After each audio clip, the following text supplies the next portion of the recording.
The spring air in 865 was heavy with damp soil and the smell of the northern sea. The kingdom of Northumbria lay tense and watchful, its Christian ruler King Ælla, aware that his realm stood like a fragile wall before the ceaseless tide of Viking raids. But when word came that the raiders were led by none other than Ragnar Lothbrok, Ælla knew he was not facing an ordinary threat. Ragnar was no nameless sea wolf prowling for plunder. He was legend made flesh, a warlord whose name rolled through the mead halls of Scandinavia like thunder, whose cunning and ferocity had carved scars across the coasts of Europe. His raids reached as far as Paris, his conquests stretching from Ireland to Francia. Tales were told that he descended from Odin himself, though others whispered he was merely a man who had seized the world's imagination through blood and fire. Yet even legends stumble. Ragnar had grown restless, perhaps reckless. The sagas say he set out for England with only a small force, his pride blinding him to danger. Perhaps he believed his name alone would scatter armies. Instead, storms broke his fleet apart, his men drowned, scattered, or slain by Northumbrian swords. When Ragnar staggered ashore, he was no longer the terror of kings. He was a captured man. They bound him in chains and brought him before King Ælla. The Anglo-Saxon ruler studied his prize with a mixture of dread and triumph. To kill Ragnar was to slay a dragon. But dragons rarely died quietly. Ælla faced an impossible choice. Release him, and Ragnar would return with fire and steel. Execute him, and the sons of Lothbrok, all warriors of renown, would come seeking vengeance. Still, fear often pushes men to cruelty. Ælla decided that Ragnar's death must not only end his life, but strike terror into every Viking heart. He ordered an execution not of swift mercy, but of spectacle. The pit was prepared, deep dark, seething with coils of venomous serpents. Monks recorded that vipers, adders, and snakes of every kind were cast into the hole, their scales flashing like wet leather as they writhed in hunger. On the day of judgment, Ragnar was dragged forward in chains. The crowd pressed close, torn between awe and horror at the man who had been the scourge of Christendom. Ælla's men shoved him to the edge. Ragnar, weathered and scarred by decades of battle, gazed down into the living mass below. There was no plea for mercy, no cry of fear. With a final push, the king's guards hurled him into the pit. The serpents struck instantly. Fangs sank into his flesh. Venom burned through his veins. Snakes coiled around his arms and legs, constricting, dragging him deeper into the pit's shifting, hissing bed. Yet Ragnar did not collapse in silence. The sagas tell us that as his life ebbed away, he lifted his head above the writhing coils and spat words like venom at Ælla himself. How the little piggies will grunt when they hear how the old boar suffered. It was no simple curse. It was a prophecy. Ragnar declared that his sons would rise like a storm to avenge him, that Ælla's victory was nothing but a prelude to his ruin. Moments later, Ragnar sank beneath the coils of serpents, his body riddled with venom, his breath stolen by constriction. The man who had once defied kingdoms died, not by sword or fire, but in the cold embrace of snakes. But death did not silence him. His words traveled faster than any fleet. Across the sea, the story of Ragnar's execution reached the ears of his sons. Ivar the Boneless, feared for his brilliant mind and cruel cunning, though his body was twisted and frail. Ubbi, the steadfast warrior, his sword as steady as his loyalty. Hvitserk, restless and fierce, hungering for glory. Sigurd Snake in the Eye, born with a serpent-shaped mark upon his iris, a living omen of vengeance. when they heard their father's fate, cast into a pit of serpents, strangled and poisoned. Fury filled their blood. No negotiation, no treaty could wipe away the insult. In Viking culture, blood called for blood. To leave Ragnar unavenged would be to abandon honor itself. So the sons of Lothbrok swore an oath. Their voices rose in unison, not in mourning but in fury. They would avenge the old boar. They would gather warriors from every fjord and valley. They would bring not a raiding band, but an army, a host so vast that England would tremble at its arrival. Thus began the birth of the Great Heathen Army, the greatest Viking force ever to set foot on English soil, and at its heart was not merely conquest, but vengeance. Ælla had thought to kill a dragon, but in truth he had scattered its brood, and now they would descend upon his kingdom, wings outstretched, talons bared. Ragnar's prophecy had taken root, and soon the little piggies would grunt indeed. The oath of Ragnar's sons was not spoken in quiet grief, but in the roar of war councils and the clang of sharpened steel. In the halls of Scandinavia, the story of Ragnar's death was repeated like a sacred chant. He, the scourge of kings, had been thrown into a pit of serpents by a Northumbrian monarch who thought cruelty would buy safety. Instead, it lit a fire that no sea could quench. Vengeance in Viking culture was not a private affair. It was a duty, to kin, to honor, to the gods themselves. A slain father's blood demanded retribution, and for Ragnar's sons, the retribution had to be apocalyptic. In the autumn of 865, sails as numerous as migrating birds appeared on the horizon. From Norway, Denmark, and beyond, warriors gathered, not for plunder alone, but for the blood oath sworn by Ragnar's children. This was no mere raid, no lightning strike along the coast. What England faced was an invasion, a storm of iron and fire that the chroniclers called the Great Heathen Army. The Anglo-Saxon Chronicle, written by horrified monks, recorded their landing in East Anglia. The men of that kingdom, seeing the swarm of ships and hearing the thunder of oars, chose not to resist. Instead, they sought peace by offering horses to the invaders. It was not enough to stop what was coming, only a gesture to delay the inevitable. At the head of this vast horde stood Ivar the Boneless. Unlike his brothers, his body was weak, his legs withered and useless. Some said he was carried on a shield, others whispered he dragged himself with his arms. But where muscle failed, his mind blazed.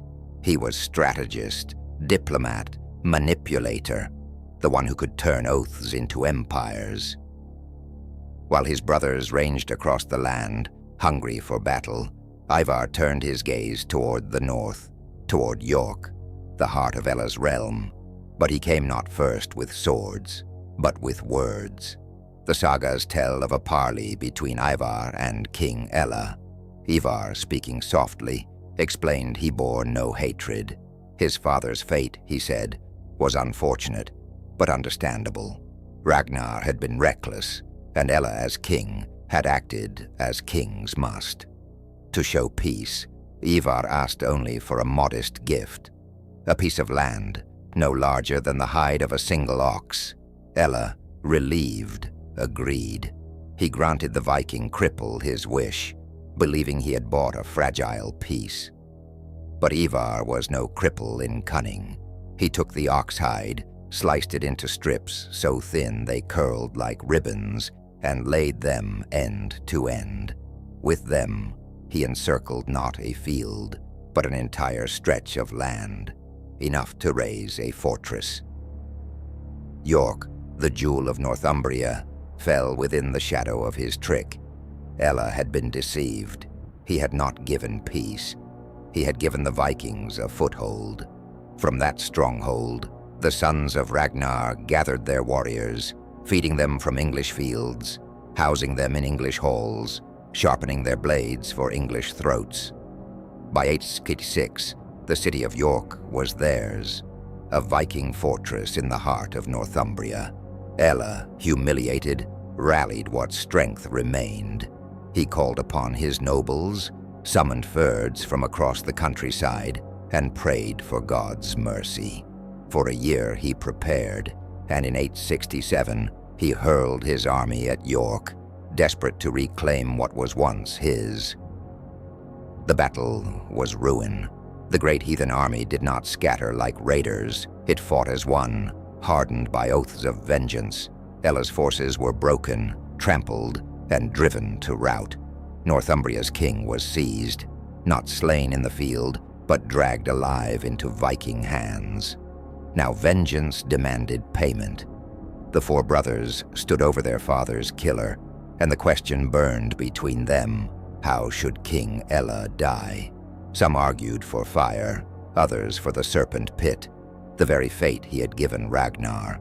But Ivar spoke of something darker, something that would not only kill, but transform the king's body into a symbol of terror. He whispered of an ancient rite, whispered in sagas, feared even among warriors, the Blood Eagle. According to legend, it was no mere execution. It was an offering to the gods, a sacrifice dressed in wings of blood and bone. If performed upon a Viking, it was said that silence through the ordeal guaranteed a place in Valhalla. But Ælla was no Viking. He was a Christian king, and his silence, should he endure it, would mark not honor, but defiance. The brothers listened, and the decision was sealed. Ælla's death would not be swift. It would be carved into memory, into song, into the nightmares of all who defied them. The battlefield of York lay silent in the aftermath of slaughter. Northumbrian corpses littered the fields, their shields splintered, their swords abandoned in the mud. Amid the ruin, one man was spared the mercy of death. King Ælla, bound and bloodied, was dragged before the sons of Ragnar Lothbrok. Here was the man who had cast their father into the pit of serpents, who had dared to mock the Viking world with cruelty. Ælla was no longer a king. He was prey caught in the talons of vengeance. The decision had been made. The execution would not be ordinary. It would be legendary. Ælla was taken to a slab of stone. Some sagas say he was forced to kneel, arms outstretched, wrists bound to wooden posts. Others claim he lay face down, limbs tied to keep him from thrashing. However he was held, he was made immovable. The earth itself seemed to shudder in anticipation. The first cut was small, a dagger piercing the flesh just beside the spine. But the pain would have been searing. The back is laced with nerves so sensitive that even the smallest wound ignites agony. The blade did not stop there. It was dragged upward, inch by inch, tearing a crimson line from the lower back toward the shoulders. This was only the beginning. With blood welling from the wound, hands plunged inside, prying the flesh apart like curtains. The exposed muscles and bone glistened in the torchlight. Ælla's body shook, but no scream is recorded in the legends.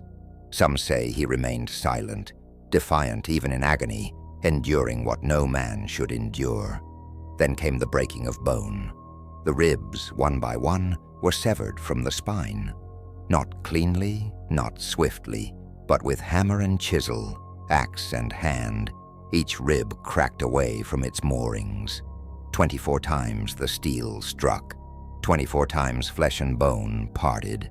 Every rib torn free was another wave of pain crashing upon Ælla's failing body. And yet the torment was far from over. The ribs, once broken loose, were pulled outward.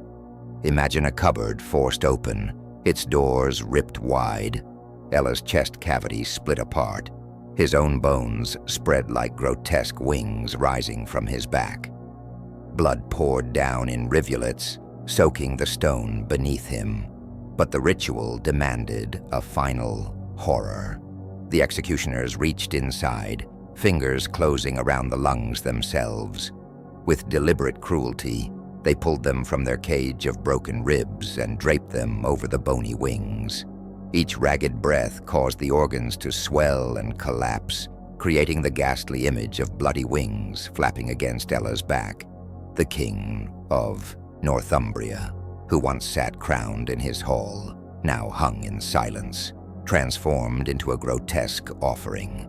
His bloodied wings were not meant to carry him to heaven, but to drag his memory into legend. The Vikings who watched saw more than an execution. They saw vengeance fulfilled.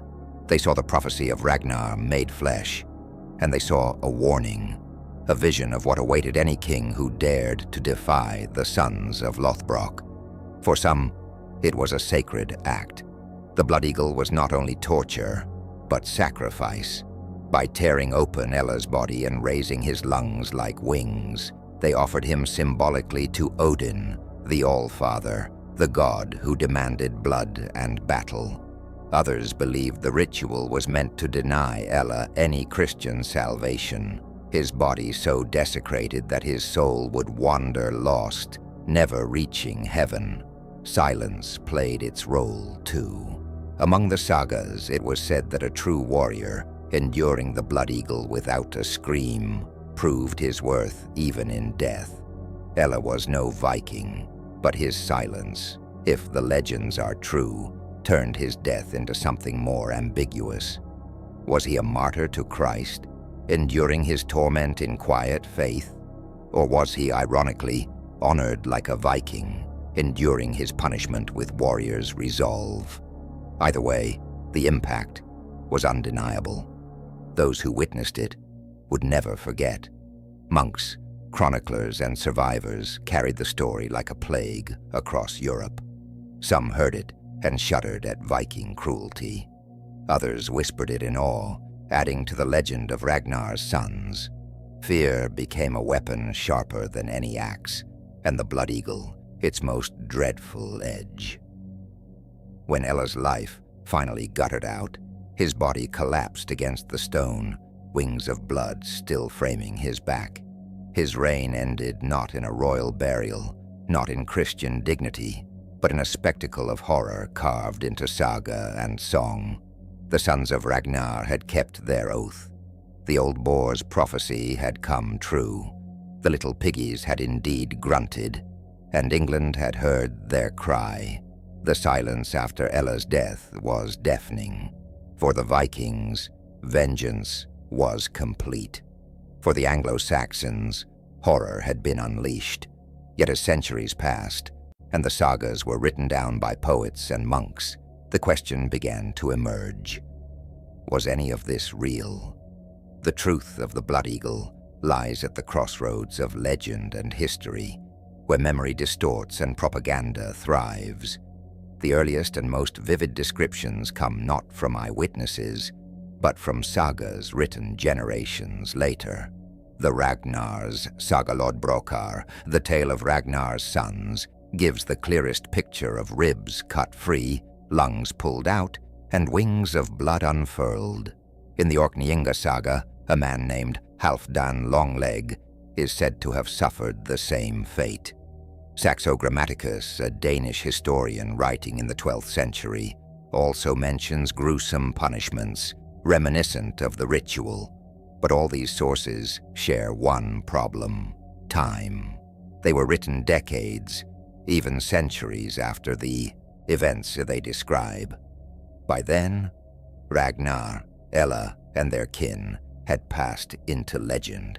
What began as history had become story, and story is never safe from the hand of exaggeration.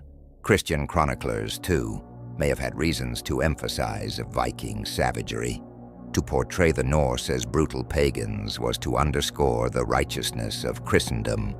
A blood-soaked ritual like the Blood Eagle would not only horrify audiences, but also justify resistance and conversion. It turned Viking vengeance into something more, an abomination that demanded Christian deliverance. And yet, the sagas linger in detail too specific to dismiss entirely. Could the Blood Eagle have been more than myth? Could such a ritual have been carried out in some form, even if not exactly as described? Here, anatomy provides both possibility and doubt. In theory, the steps described in the sagas could be attempted. The back could be cut open. Ribs could be separated from the spine. Lungs could be pulled outward. But survival, the victim remaining alive long enough to witness his own transformation, is another matter entirely. The shoulder blades would obstruct access to the ribs, requiring brutal removal. Each rib is lined with arteries that, when severed, would cause catastrophic bleeding. A single artery cut could drain life in minutes. 24 would drain it in seconds. Even if the victim survived the first stage, the opening of the chest cavity would destroy the negative pressure that allows lungs to function. The moment air reached inside, the lungs would collapse, suffocating the victim. In other words, the spectacle described in the sagas, lungs billowing like wings, the victim alive through it all, seems physiologically impossible. At best, the ritual might have been attempted, but death would come quickly, long before the wings could take shape. But perhaps that was never the point. Even if the Blood Eagle was never performed in full, the idea of it carried immense power. To whisper that the sons of Ragnar had carved open a king, had torn him into wings of blood, was enough to terrify enemies. In an age where rumor traveled on the lips of survivors and chroniclers, fear itself became the weapon. The Blood Eagle did not need to be real to serve its purpose. It needed only to be believed. Such is the nature of horror in history. Cruelty, whether factual or imagined, binds itself to memory.